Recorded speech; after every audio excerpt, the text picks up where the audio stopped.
Hi guys, sorry about the airplane. Welcome to my next video. Today we're working on this little Murray 20-inch for the same customer as the last two videos. Like I said, he brought me 4 machines. The first thing I noticed was that the cable, the bail cable, did not work. It's kinked right here, it's frozen, it's rusted. So the first thing I did was take out these 3 screws, take this top off. I unhooked the cable, which you've seen 100 times, and I use a zip tie to pull that bail lever over. The bail lever makes connection and it kills the spark. So when you pull your bail handle at the top, it moves that over so it disconnects it and allows your spark to run. So just pull the lever over, put a zip tie on it to hold it. And the other thing I do, and I buy my zip ties at Harbor Freight, because you get 100 of them for like, I don't know, $2 or something, is I put a zip tie on the spark plug boot. Put it down as far as you can, because when you have that zip tied, to stop the mower, you're going to have to pull that boot. And then just kind of stick it back on there. You're good. Now, I haven't done anything else to this thing. It came in, it's got a big hole in the fuel tank. And what we're trying to find out is it salvageable? Of course it's salvageable. If you're doing it yourself, it's fairly cheap.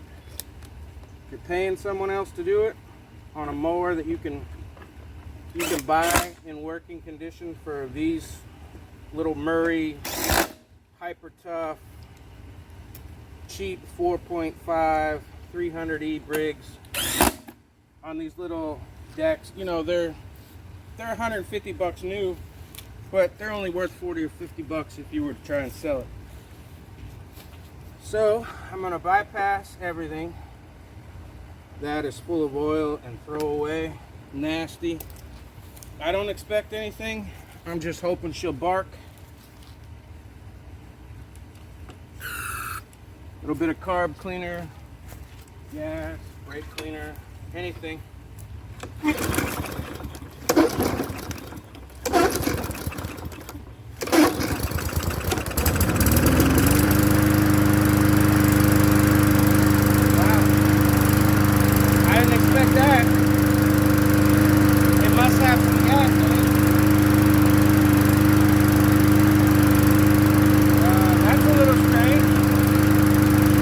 Nothing in the fuel tank, nothing.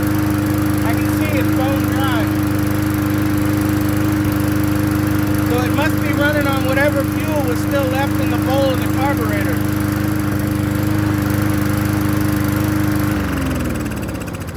It must be running on whatever fuel was still left in the bowl of the carburetor. So even though this has a hole in the top, that tank's looking pretty manky actually. Hole in it, stuff falls in it.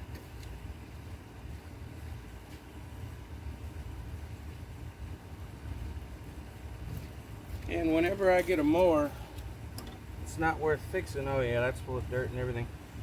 I strip certain parts off of them and keep them. So then I turn around and sell them to customers cheap. Now you can buy a new tank for this for probably about 20 bucks, 25 bucks. Some of them I ordered a tank last week for a customer for a push mower. The tank was 75 bucks, and that was the cheapest one I could find. These are some of the most sold mowers in the world because they're the cheapest. So the tanks you can usually get your hands on pretty cheap.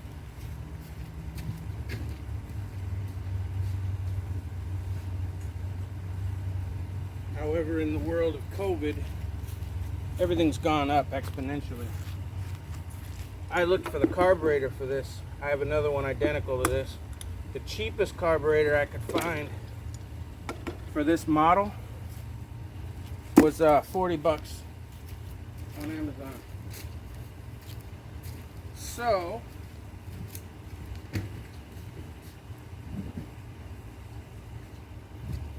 there are certain parts that I take off other machines. There we go, that's clean. In fact, this is one I use as a, as a spare tank whenever I'm working on a rider and I have to set up like a hospital IV, I just run a line off of this and use it as a temporary tank. I got boxes of tanks. So I usually sell them for 10 bucks if somebody needs one. I keep the magnetos, sometimes the shrouds, different parts. I got boxes of wheels, although weirdly enough, I never really need the wheels unless I get a mower from a scrapper, which I get them from scrappers. People find them on the side of the road and sell them to me. Sometimes they've got a broken wheel or something. But I honestly don't think this year at all I've had to put a wheel on. So now we got a clean tank. It doesn't look so clean on the outside, but it's clean on the inside, and that's what's important. And we're gonna put that on. Let's put a little fuel in it. See if it'll start up again. Now the carburetor more than likely does need to be cleaned, which I'll do. It only takes a few minutes. But when something goes wrong with a mower, it just usually gets put aside. Today's ethanol fuel will gum up a carburetor. So let's see what we got. I didn't even try and prime it. It may prime now that there's fuel in it. We're gonna try priming it with the little primer button and see if she'll start by herself. If not, I'll spray it with some more fluid and see if she'll start. Why does that keep coming off?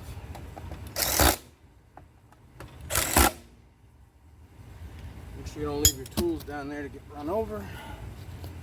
It's got a little fuel in it. Let's see if it'll even prime. Actually, it feels like it's priming.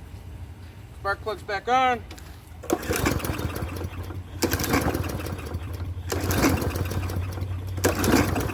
But it didn't prime.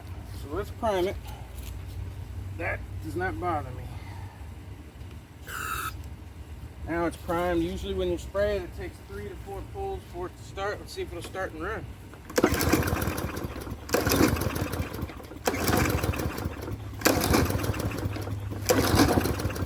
Did I not put the spark plug back on? No, I didn't put the spark plug back on.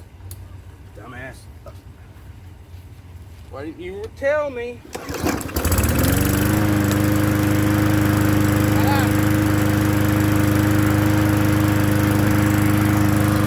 Now I don't know whether it primed itself when I hit the primer bulb on the side, because the spark plug wasn't on. I don't know if that portion of it works. So what I'll do is turn it back off. In fact, let me do that.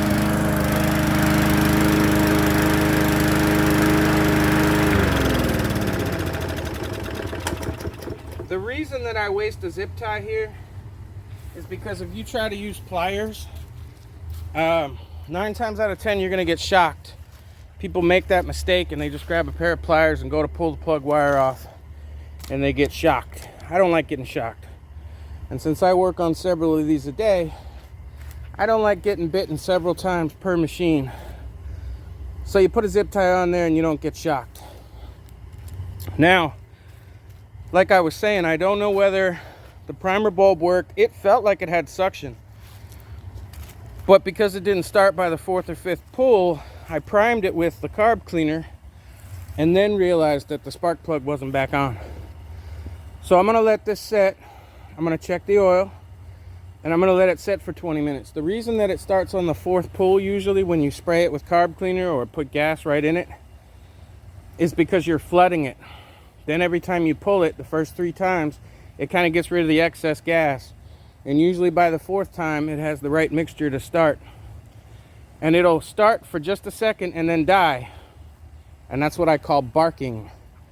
And if a motor barks at you, then you know it's got compression, electricity.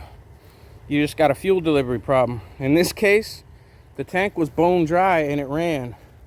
So there must have been a little fuel left in the bowl, which strangely didn't have water in it. Condensation, we're in Florida. But there you go.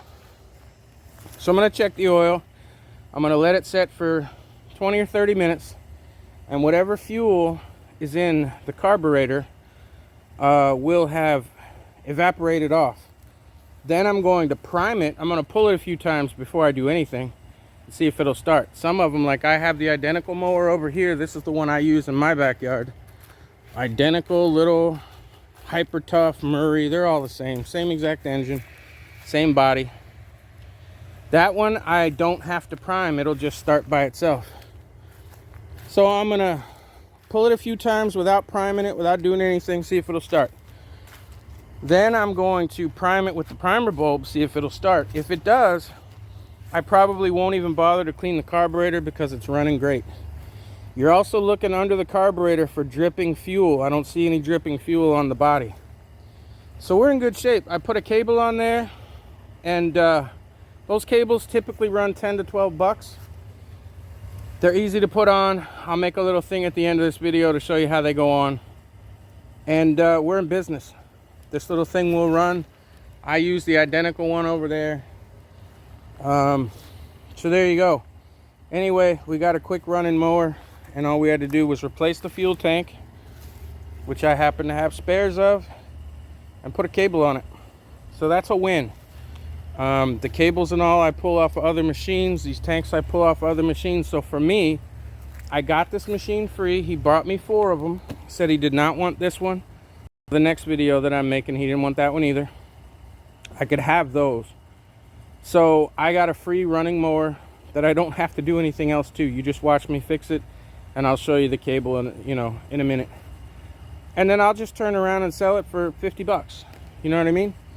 And the other one, which will be the next video I make, is the same style. This one says Weed Eater brand on it, but it's the same body. Different mower. I like these better. Carburetor's different. That's a Pulsa Prime carburetor on a little 3.5 horse Weed Eater style. This one needs a carburetor. So anyway, that's the one I'm making the video on next. And maybe, and I have the rebuild parts for those. The rebuild kit for that costs $3 for the green one. So I'm expecting that one to run. So for $3, that one on the next video should be fixed. We'll find out. And in this case, I had the used parts. This one was a free fix. If I sell them both for 50 bucks, I'll make 100 bucks. And it took me 13 minutes and 10 seconds, and that's just me bullshit talking. So thanks for stopping by. I hope these little videos help you. I'll see you soon. All right, we're back out here. I just wanted to give you a close-up here. This is the lever I was talking about, and I just zip tied it to that. So I'm just gonna cut that off. And when I do, you'll see that lever go back. See how it just went back? It just moves back and forth when you pull the bail cable. Get that out of there. Now the new cable, pretty simple. I already got the replacement. Put this on first. Put that through there. That just clips in place. Now I'm gonna stick you back in the tree pod. Now, I waited about 30 minutes, had a sandwich. Then I came back out. I pulled the cord a bunch of times. It did not start. So I primed it 5 times. Then I pulled the cord, started right up. I checked the oil, of course. I ran it for 30 minutes. Now the reason that I run these things for 30 minutes is because if your magneto is starting to go bad, you'll go out and cut your grass 20, 30 minutes in. You shut off the mower to put more gas in it or go get a drink. And then you come back out and it won't start. And you leave it set for an hour and it'll start just fine. That's because the magneto is overheating. So I run it for 30 minutes, then I shut it off, I wait a minute, and then I start it again, which I've already done. I primed it, started right up. So we're good to go there. So now that that cable's on, oftentimes there are little things to put it through. I don't worry about that. Top of the cable, always put that in the handle first. And this just clips in place. There's a hole. Wiggle it to make sure it comes through the other side.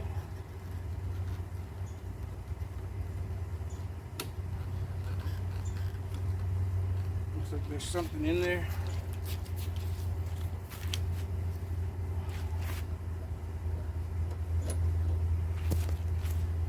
Goes on the inside of the handle.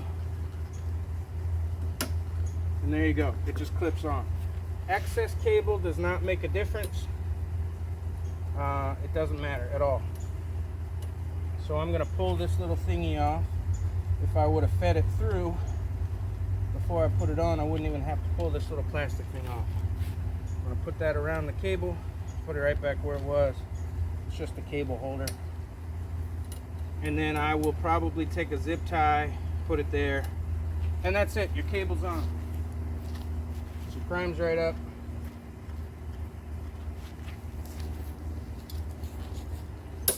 Pull that.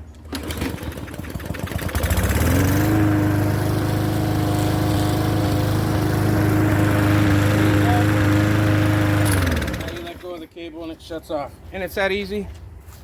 This is finished. I have tons of cables from other mowers, and actually a scrapper brought me like 40 cables he found when he was cleaning out a barn. And they were all brand new, and he just gave them to me because he's a buddy of mine. So cables I got. Carburetor's on this good. The new tank.